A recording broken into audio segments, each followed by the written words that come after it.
ka kasi jantia sinot sepni kertas ngai ka arpar dari kujeliu arhajar arpar kelakkan mau buram kerpang yau kupa kato dak kasi Thomas John ya akan ke program lapan long HKJPS Conference Halls Mission Compound abu keren akan ke sengai nan ukongsan teman basan Dr. DRL Nonglaj ubadero Presiden ka kasi Auto Society ulayatu ya kakana kabuya de bat Thomas John ulay itu bu Thomas John di nong lam long tay ya kejaj menru kasai ha kato kata Dr. Nonglaj ula tama ya usenyang uben hai kabu Thomas John lengba kidak tok kasi meni cidang pendengkam kidong keti bom la klepsio ha kejaj menru kasi balapan ya Thomas John kajin berkait dengan paper melakali iba ibor sebetulnya jangka senarafes yaki namanya mata but nasutu bagai mix audience nam simtho ia kebarong highly academic but pada ethan ray umla pat bankir ya katu gani ki theory ki badan kam bila persang roban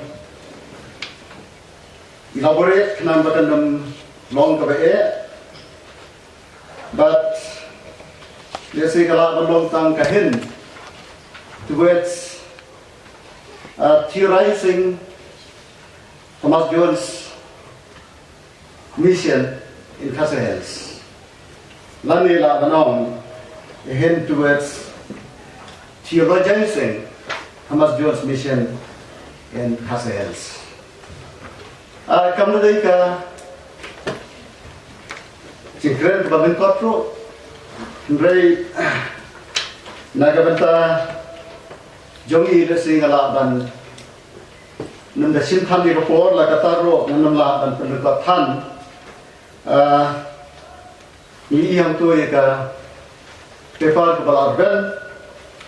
dia ngasih perkat bala kumno ke jingkren ke batang boleh bisnis berasal, kalau gila kumno pemba sikenta, kumba keras, undai kumka jingnya tu karena ajing mana,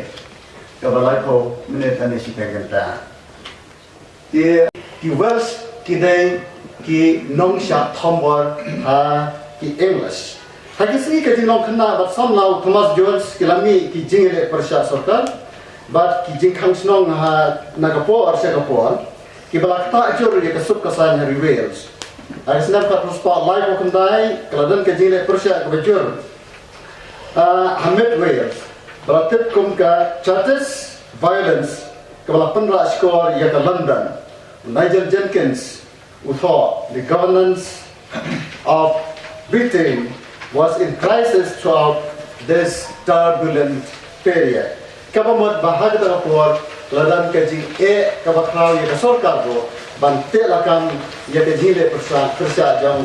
jangki words